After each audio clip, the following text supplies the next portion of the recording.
Hi guys, today is my recording for Endo tasks. This I found as one of the most difficult tasks in the start. But now I'm okay with it, but still not that confident because chances of making a mistake is very easy and that mistake becomes sometimes irreparable. But if done properly with a lot of patience, it's an easy task and you can actually score a lot of points on this task. So these are the two endo cavities that I want you all to see. So this is how it is done. This video is not about how to do it, but this is like what you can do to achieve this. uh, like a lot of practice will be required, at least 20-30 teeth, and this is how an endo tooth looks like. There will be a nice hollow inside, so your bird will get a dip as if you're doing an actual RCO. And well, yeah, one tooth is just, you know what, $25. Very, very cheap, right? So it's like made up of gold.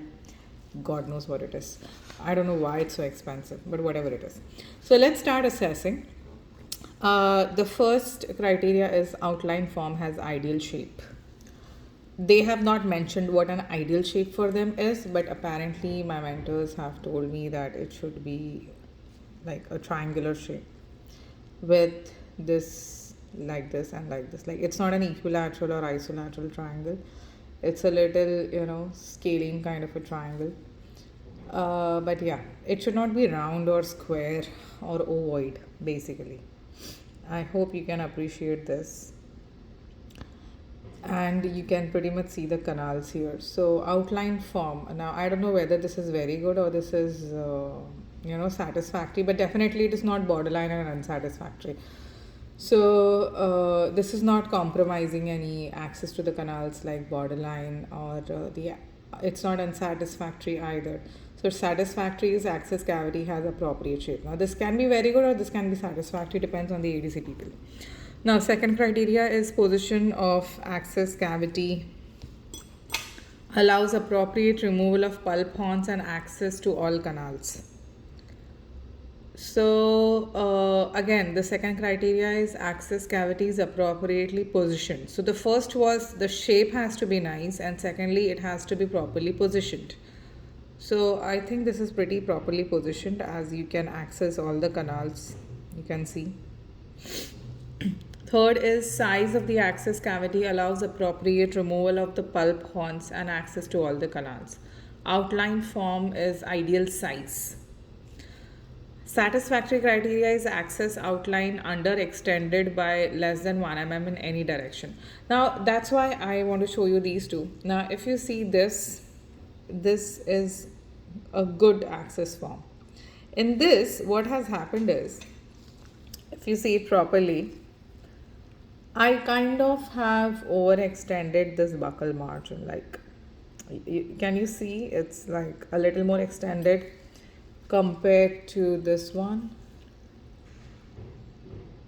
You can make the difference. Now I'm holding both of them at the same angle. So the buccal wall in this tooth, this one, is a bit overextended. Now I think that should not be done, because, and I think, but I don't think so it's extended more than 1 mm, but I don't know how they'll measure how much it is extended by. So I can fall into a satisfactory or a borderline criteria. It's definitely not underextended for me. I've gone the overextended only.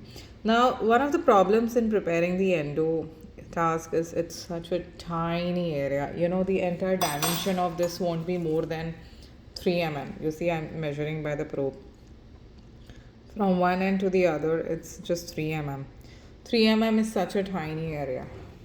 And in that, you should not have any gauging or ledging or, any roof. Now, the special thing about this tooth is there should not be any roof left, What do I mean by roof? So, roof is an area where the pulpal chamber starts and the junction of the tooth material, the dentine basically. So I'll come on to that criteria, but I'll just tell you how to measure whether any roof is left or not.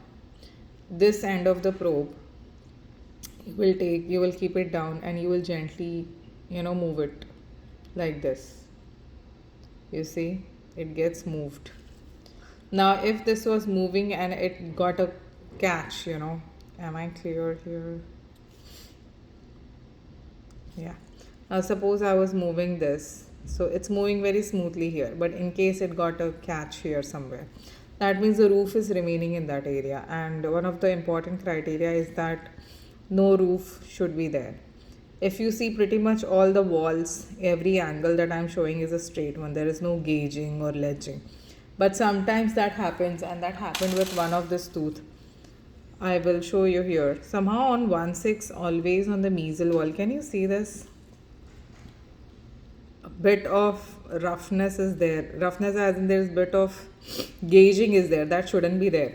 But the problem is once the gauging is formed, if I try to smoothen it out, my cavity will become a lot overextended, which I can't do that. So yeah, you have to be very careful and you have to devote like full 45 minutes for the cavity prep. Hmm? Pulp and horns are adequately removed. I think they are adequately removed. Pulp chamber roof.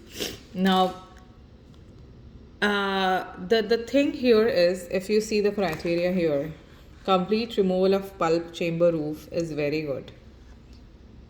There is no satisfactory or borderline criteria. Even if a little bit of pulp chamber roof is still present, you fall under unsatisfactory criteria. So it's all or none phenomenon out here. So you have to be very careful. Tooth selection. Correct tooth prepared and incorrect. Of course, you have to be very careful that you're preparing the correct tooth. If they have given 1/6 and you're preparing on 2/6, you're screwed. Simple. You'll straight away fall into unsatisfactory. And if you have prepared the wrong tooth only, then all the criteria will go waste only. You fail in that task anyway. So be very careful on which tooth you're preparing. And you'll come to know by the first burr itself, because you won't get a hole like a dip if you're preparing it on the wrong tooth. So make sure your roof is very nicely removed. The rest of the criteria you can manage, but the roof thing, if it's still present, you directly fall into unsatisfactory. And yeah, it's difficult to achieve, but it's not like impossible to achieve. So you have to be very careful. My suggestion is, you know what, whenever you're giving the exam, start with the endo task only. Like as in you start with the putty, of course. But don't keep on waiting for the putty. Like you will put the putty, it will take some time to set, right? So for example, you have one as a tooth for crown prep. You put the putty there, and you know you have to prepare on tooth number 1/6 or 2/6. Just sit down and start making small RCO holes in the tooth. Once your putty gets set, because at least you'll have to make 4 sets of putty, 2 for the measurement purpose and 2 for your provisional. So imagine if you just keep on making the putty and you just keep on sitting, your 20 minutes go waste only. And you should not be in a hurry to take out your putty. Let it set like really nicely. So why waste those 20 minutes? You know, just put the putty and start preparing your endo task. So because endo task will take 45 minutes, and it requires such minute gauging through your loops or your eyes, it becomes tiring after a point of time, you know. So yeah, I mean I'm doing that, and then I don't feel my time is wasted. At the same time, my putty is getting set very beautifully. So yeah, I know you'll have to get up in between tasks to get your putty again and again, but it's okay. You get a break from your task, and when you come and resume again, you are more fresh, you know. So next criteria is damage to adjacent or assessment tooth beyond preparation. If you are very careful, you are not going to damage any adjacent tooth, so you can score easily on that. Then damage on gingiva. Again, don't damage the gingiva. There is no gingiva in this. So you again can score a very good mark on this point. Then you have straight line canal access. Now what is a straight line canal access? It means that if you choose to put a file, it can directly go inside. Of course, you won't be having file in the exam, but you can check this by this probe. Is it going straight? Straight and straight. So there is no obstruction. So again, if you have done your outline form well, you wouldn't have any obstruction. So again, you can score nice on this criteria. Flare of the preparation walls, optimally flared. Now slightly over flared internal walls is also fine, you know. So they are not convergent. Any of my wall is not convergent. All of them I think are just optimally flared. Removal of internal tooth structure, that is the axial walls. So optimal removal of the internal tooth structure. See, if you let the internal tooth structure remain, you won't get a proper access. Of course, you should not be over removing it. Like I mentioned, it's a very tiny access cavity. But all these criteria that they have mentioned will automatically fall into place if you have got a good straight line access to the canals.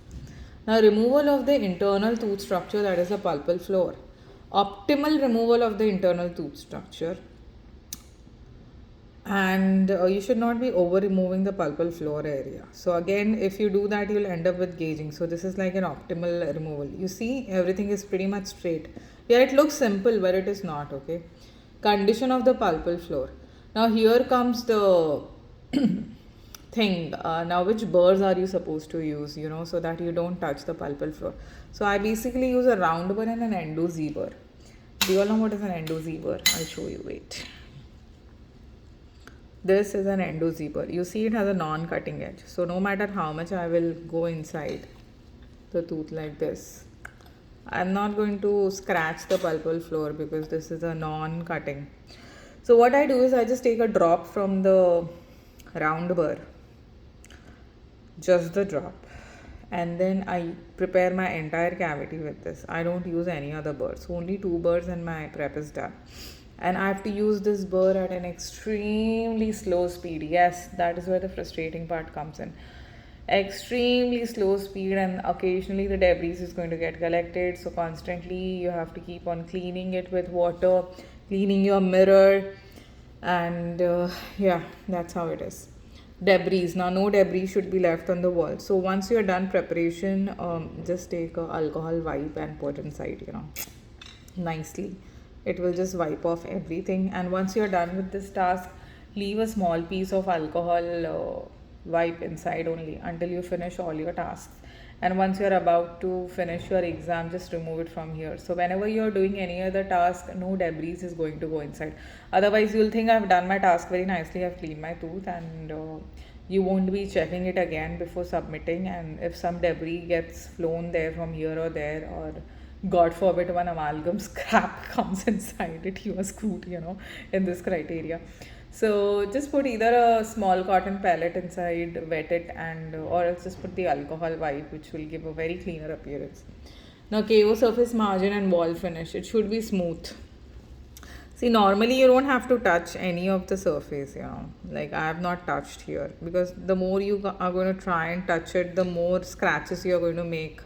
So unnecessarily do not touch it. Like, anyways, this burr is so nice. If you use it smoothly and slowly, it gives a pretty smooth finish. I learned this the hard way. Of course, initially I was trying to use the tapered end burr, this one, yeah, to get the shape, but I had a lot of gauging and everything, but my cavity was getting prepared in a faster way. But yeah, there is no fastness with this. This is a slow task, and this is what it is. So I hope you have understood this. The common problems you'll do is create a nice gauging of it, or your shape is not going to come nice. Let me show you one of my tasks where I have screwed up nicely. So you see, first of all, this is not properly prepared. Like, it could have, now this is what I call as an incomplete reduction. Like, it's very cut to cut, like though it is straight. Here I have overextended, you see, a little bit out here. Not only that, I've got nice gauging here. If you can see, there's a nice ditch. Now, there's no way I can correct it, because the moment I'm going to try and correct it, I'm going to spread it further.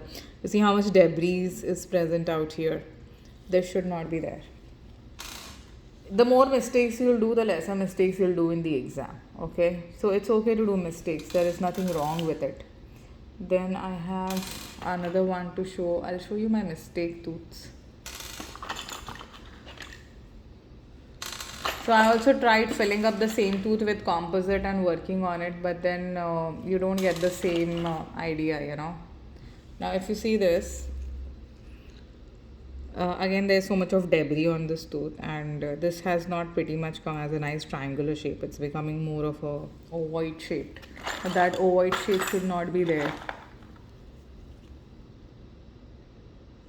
And then another one of them,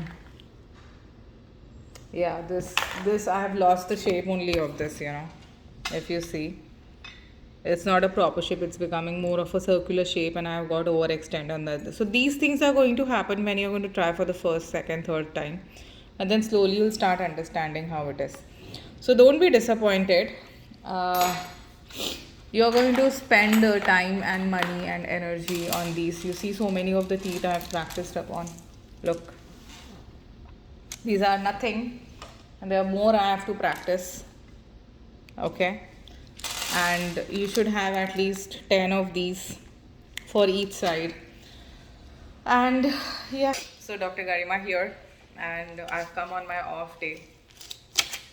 It's my mock practice day, and it's exhausting, but this is what it is. So yeah, best of luck guys. Leave a comment as to how you liked it.